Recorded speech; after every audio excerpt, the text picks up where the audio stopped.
Não, mostra o seu rosto.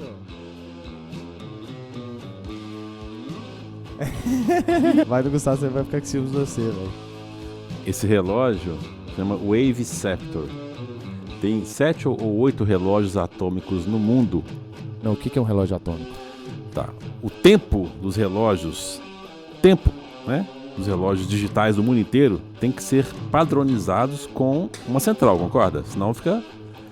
Essas centrais são relógios atômicos. O que é um relógio atômico? O relógio atômico são os mais precisos do mundo, óbvio, porque eles usam a oscilação do elétron do átomo de urânio para ser a régua do tempo.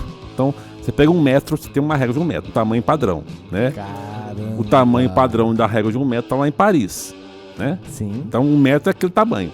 Mas qual que é a régua do tempo? Então o relógio atômico é o relógio que dá a mensuração do tempo a partir da oscilação dos átomos de um elemento qualquer, pode ser urânio, pode ser bário, pode ser criptônio, tá?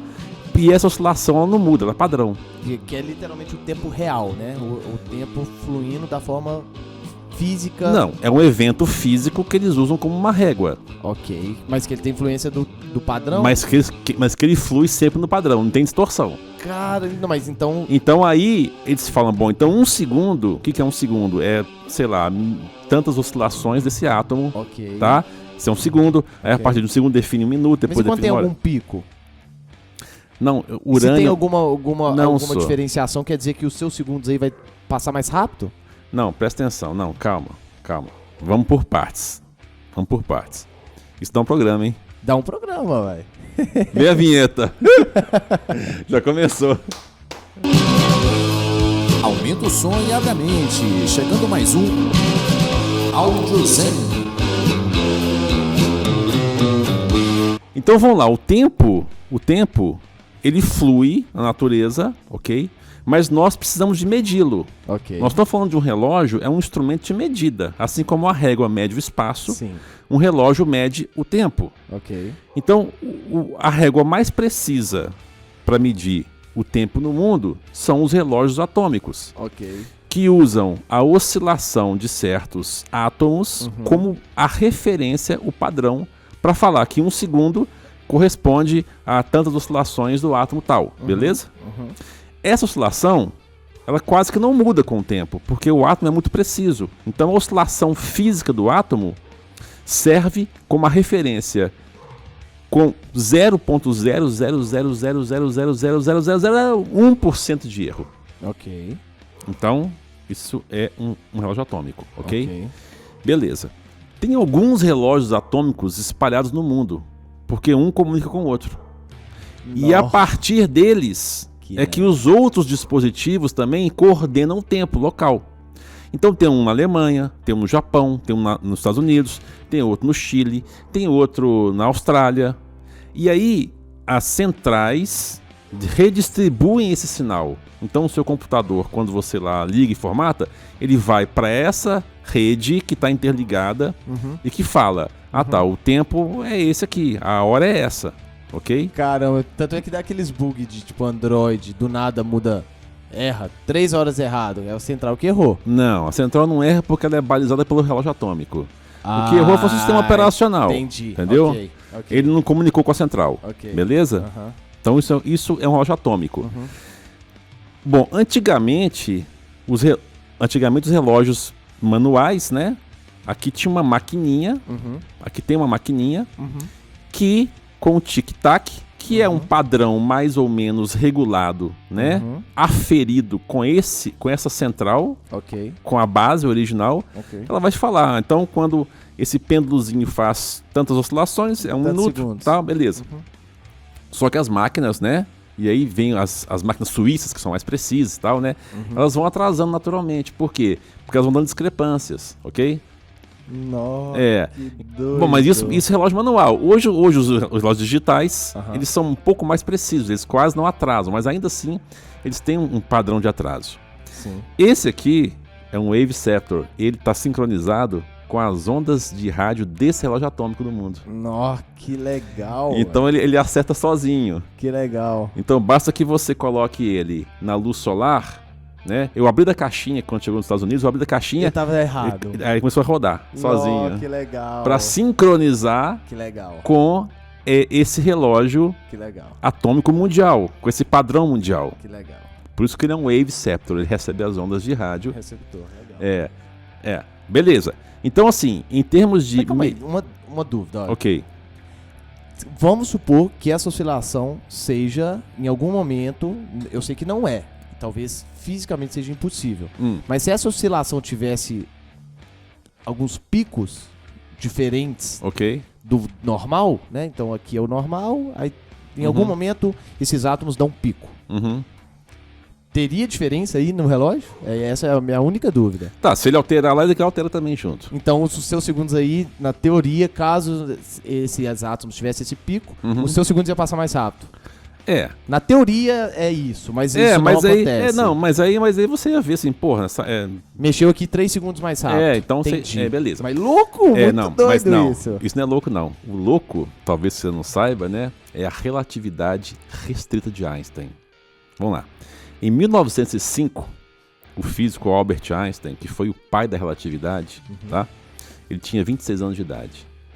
E ele era um físico, só que ele trabalhava lá na Suíça, em Berna, no escritório de patentes. Ele era funcionário público. E ele estava escrevendo, cara, o que seria nada mais do que a maior teoria de ruptura da física.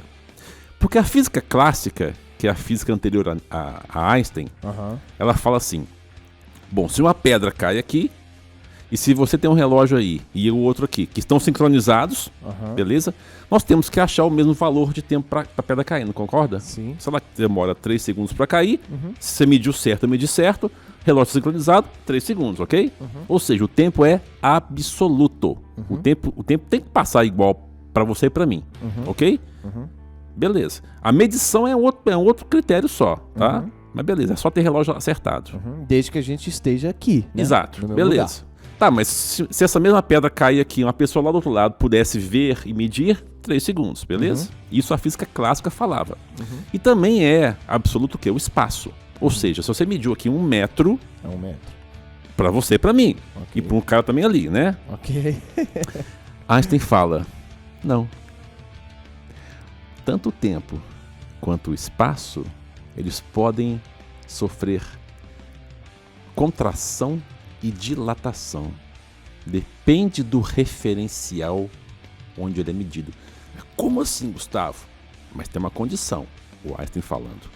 A condição para que haja uma discrepância de medição é que um observador esteja num referencial como o nosso, parado, e o outro se movendo a um valor de velocidade que se aproxima a da luz. Aí vem aquelas coisas de, tipo, missão pro espaço que demora não sei quantos mil anos, mas na percepção dele não é não sei quantos mil anos. Lá não passa 1000 anos. Lá não passa. Efetivamente não passa. Como que isso é possível, ué? Posso desenvolver o assunto?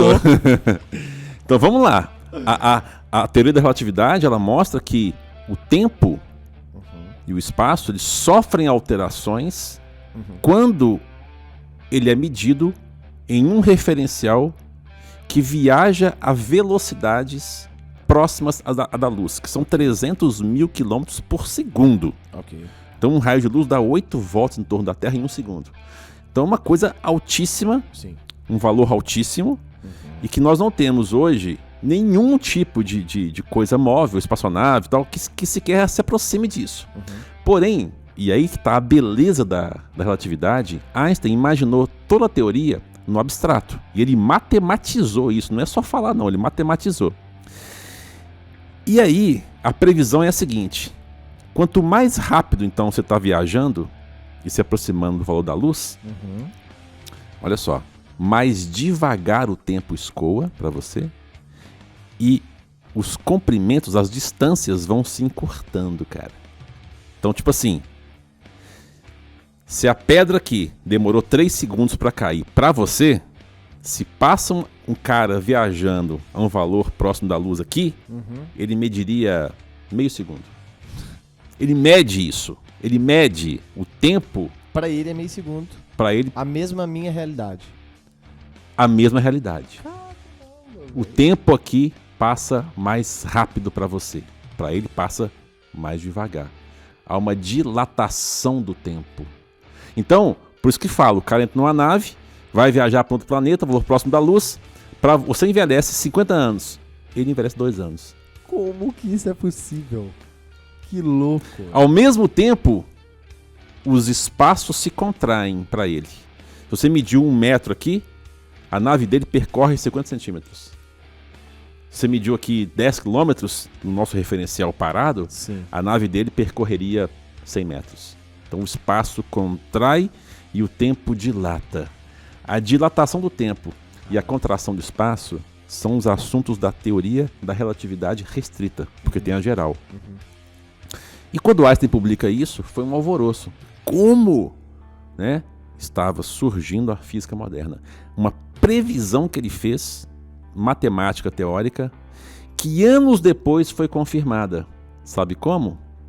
Tem várias confirmações, mas uma delas, belíssima, é a medição das chamadas partículas muon. O que é uma partícula muon? Quando os raios cósmicos, que são energias cósmicas, chegam, né, radiação cósmica chega na Terra, ela chega na atmosfera e quando chega na atmosfera, ela ioniza, ela produz partículas na atmosfera, que são várias, dentre elas as muon, ok? Só que o tempo de vida de uma partícula muon é 10 a menos 8 segundos, é um tempo muito ínfimo. Então, não daria tempo para nós aqui na Terra, na crosta, verificar, medir essa partícula chegando aqui, porque o tempo que ela gastaria da ela atmosfera morre. Até aqui, ela dissipa. Ela morre, ou Mas seja... não é morre mesmo? Ela se transforma em outras partículas. Okay. Ela é uma partícula muito instável, atomicamente falando, e nesse trajeto, o tempo de vida dela não dá para ela se manter como muon. Ela se transforma em outras partículas mais estáveis. Ok.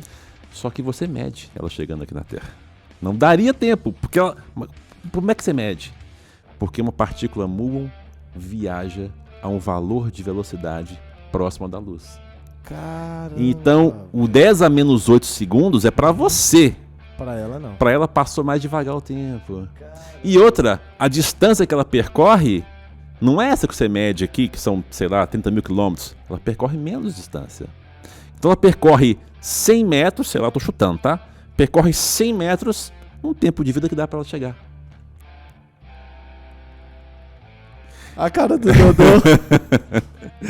Bizarro, que legal. É, que legal. Então o que Einstein descobriu, cara, e o mais fodástico que foi de uma forma abstrata, e essa é a beleza, o que Einstein descobriu foi que a natureza do tempo e do espaço dependem do referencial. Sim. Por isso, teoria da relatividade. A medição de tempo e espaço são relativas e não absolutas. A teoria da relatividade, cara, ela é belíssima. Porque ela mostra que a física clássica tem uma validade. Por quê? Gustavo, mas aqui no nosso mundo, ninguém se move próximo à luz. Então aqui o tempo e as distâncias, o espaço, não sofrerão distorções. Beleza. Então aqui, por uma questão de barreira energética, porque nós não podemos nos locomover a tais valores, a gente realmente não vai observar esses fenômenos a olho nu, né? Mas eles existem. E vários outros eventos, como das partículas muon, foram confirmando a validade da previsão teórica de Einstein. É mole? Louco demais. Imagina se ele falar isso sem antes ninguém nunca ter falado. Como é que você fala isso pra alguém? Mas essa foi um dos grandes pontos de impacto da relatividade. Por quê? Primeiro, porque foi uma das poucas teorias da ciência que surgiram prontas e acabadas na cabeça de um único homem. Todas as outras foram sucessivas aprimoramentos, né? Então, Kepler, Galileu desenvolveram uma ideia heliocêntrica e depois Isaac Newton aprimorou isso com as leis de Newton. Então, você observa na ciência sempre um aprimoramento de ideias. Mas a relatividade, cara, nunca ninguém antes pensou nisso. E finalizou nisso? Não. Da relatividade restrita, de 1905, Einstein propõe, em 1919, a relatividade geral, cara. E essa é mais pirante ainda. Porque ela mostra que a gravidade, né, que teoricamente Newton descreveu como uma força atrativa, não é uma força. É uma deformação do espaço-tempo. A quarta dimensão, que é o espaço-tempo, tem uma deformação. Imagina uma esfera maciça numa cama elástica. Quando você põe a esfera ali, ela tem uma depressão, não é isso? Então, essa cama seria o tempo e o espaço. E a esfera maciça a Terra. Então, os corpos massivos provocam deformações no tempo e no espaço. E quando uma pedra cai em direção à Terra, ela não está caindo, ela está percorrendo a deformação no tempo e no espaço. Bizarro, muito legal isso. É muito louco. Mas enfim, isso é outro papo, né? Agora, o que eu queria falar sobre a relatividade restrita de tempo e de espaço é que ela promove uma ruptura com a física clássica. Então, a partir daí, surge a física moderna. Que depois nós vamos entrar na quântica, que é outro papo ainda, é outro papo. É outro papo. Profundo. Então, assim, cara, Bem polêmico. o tempo e o espaço não são absolutos, são relativos. Eles dependem do referencial que é medido, do referencial inercial que é medido. E a condição para que haja uma discrepância de passagem do tempo e do espaço é velocidade. Cara, você vê a matemática disso, tem as equações de previsão. Você precisa ver o Gustavo me mostrando no livro dele estudando para ser físico. Véi, é livro de você abrir assim, de ser assustador. A gente gravou isso. Mas perdemos por causa do áudio. Foi um podcast, tipo, 1h30, Dodô. De, tipo assim, pauleira na física e eu... de mostrar livro assim e deu pau no áudio. Ah, aquele foi doido. É. Foi. Cara, mas tinha uma coisa que você fala com a boca cheia, sabe? Quando você vai falar da física, você fala diferente. Eu trabalhei com 20 anos com física, velho. Não é só propriedade. E não é só o tempo. Você fala com tesão, sabe? Isso me moveu muitos anos, cara. Legal. Muito bom ver alguém falando de algo assim, sabe? Eu confesso que eu gostaria de aprofundar mais e ser mais inteligente na física, porque pra mim é zero. É só estudar, ué. É só estudar. Como na vida é só fazer o que tem que ser feito, velho. Faz o que tem que ser feito. Como é que vai... Você quer finalizar com alguma coisa? Cara, lembrei. Então, assim, essa é a relatividade formal, né? Matematizada da física e tal. Mas, cara, a gente pode experimentar isso de certa forma, tá? Eu sou físico, eu não vou falar que é a mesma coisa, porque não é, tá? Mas, de certa forma, a gente sabe disso intuitivamente, né? Por exemplo, a relatividade temporal. 20 minutos aqui passam como se fossem 2. E eu ia... agora não tem graça fazer essa pergunta, que a pergunta que eu ia fazer era viagem de carro. Essa sensação que a gente tem, eu sei que tá longe de ser velocidade da luz, mas na viagem de carro, que dá essa sensação... Tá, não é? Eu sei que não é, relatividade de eu ia fazer essa se eu falar isso a você... Eu sei que não, eu sei. Mas eu ia fazer essa pergunta, eu falei, não posso fazer isso. Mas eu tô falando... Isso? Não, eu tô falando que mas, de uma forma paralela, se você for fazer assim uma comparação... Mas é uma coisa interna minha, essa de ser humano para ser humano, ou não é algo que se consegue comprovar? Aí eu tenho uma teoria pessoal, porque eu trabalhei com o tempo muito tempo. Eu trabalhei com o tempo muito tempo, olha só. A minha teoria pessoal é que o tempo, ele depende da consciência sobre ele. Você já percebeu isso? Que o tempo só passa para seres que têm um certo tipo de consciência do tempo? Sim. Tinha de trabalho no escritório, quando um dia flui, o dia flui, e quando assusta, acabou o dia. Então a sensação de experiência temporal depende do ser que o experimenta. Então você põe a sua mão na chapa quente de sanduíche, vai arder e vai queimar um segundo ali, como se fosse 1 hora de sofrimento. Sim. É só fazer uma prancha de abdominal. É ali o tempo dilata mesmo. Agora, numa conversa aprazível, né? O Einstein falava como uma bela moça, né? Porque perguntaram pra ele assim, perguntaram assim, me explica em termos simples o que é relatividade. Aí ele olhou assim e falou assim, bom, quando você conversa com uma bela moça... Mentira, ele falou isso? Falou. 1 hora parece que passa em 1 minuto, né? Cara, ele falou isso? Falou. Que ano? Ah, não sei em que ano que ele falou 1900 isso. 1900 e pouco? É. Caramba, que foda, velho, que legal. Que legal. Eu sinto falta disso na física, de uma explicação mais direta. Foi uma brincadeira, né? Eu sei que foi. Porque claro que a relatividade dele não é essa, é essa da consciência. Eu sei que mas só o fato dele mesmo já ter dado esse exemplo, você já consegue esparramar no chão assim e falar, pronto, gente, colhe, só estuda. É isso. Você quer ver uma outra passagem legal com Einstein? Einstein e Charles Chaplin. O Einstein chegando nos Estados Unidos, né, porque ele era alemão, e com a Guerra Mundial, com a Segunda Guerra, ele saiu da Alemanha. E foi para os Estados Unidos. Quando ele chegou lá, ele foi muito bem recebido. Já era prêmio Nobel de Física, né? Muito famoso. Eu já vi tem uns documentários dessa chegada, não tem? Tem. E ele, Charles Chaplin, num carro, e a galera aplaudindo e tal, né? Tal. Aí Charles Chaplin falou para ele assim, engraçado, eles me aplaudem porque me entendem quando eu vou pro cinema, pro teatro, e falo para eles. Mas eles te aplaudem porque não te entendem. E é a mais pura verdade. Sacou a jogada? Sim, tipo, sim. Eles te aplaudem porque não conseguem te entender. Diferente do Charlie Chaplin. Mas me aplaudem porque me entendem. Cara, quer dizer, o ser humano aplaude. É verdade. Engraçado isso, né, cara? É verdade. Louco mesmo. E por que aplaude sendo que não entende? Porque alguém tá falando que porque legal? Admiração. É um lugar de admiração, de suposto saber. Um suposto saber. A pessoa supõe que você sabe mais que ela. Então tem que te aplaudir. E o Einstein é uma referência pra você de admiração, de... Muita referência, né? Eu estudei muitos anos relatividade. Primeiro porque a forma de pensamento que ele tem, como cientista na física, é colossal, cara. O tratado que ele escreve é colossal. E segundo, pelo ser humano que ele é. As cartas que ele escreve para tentar impedir a bomba atômica de ser construída, sabe? O protesto humanitário dele, sabe, ao longo da carreira dele. Então, tudo isso faz dele um ser humano incrível, sabe, que assim, e olha, tem muita coisa que é colocada na boca dele hoje em dia, em citações, em frases de Instagram, que não tem nada a ver com Einstein, tá?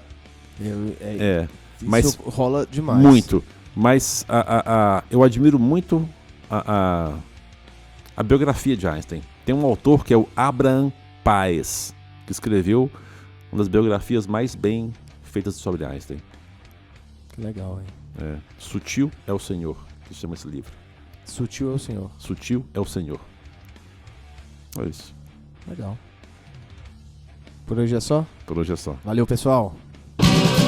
Áudio Zen.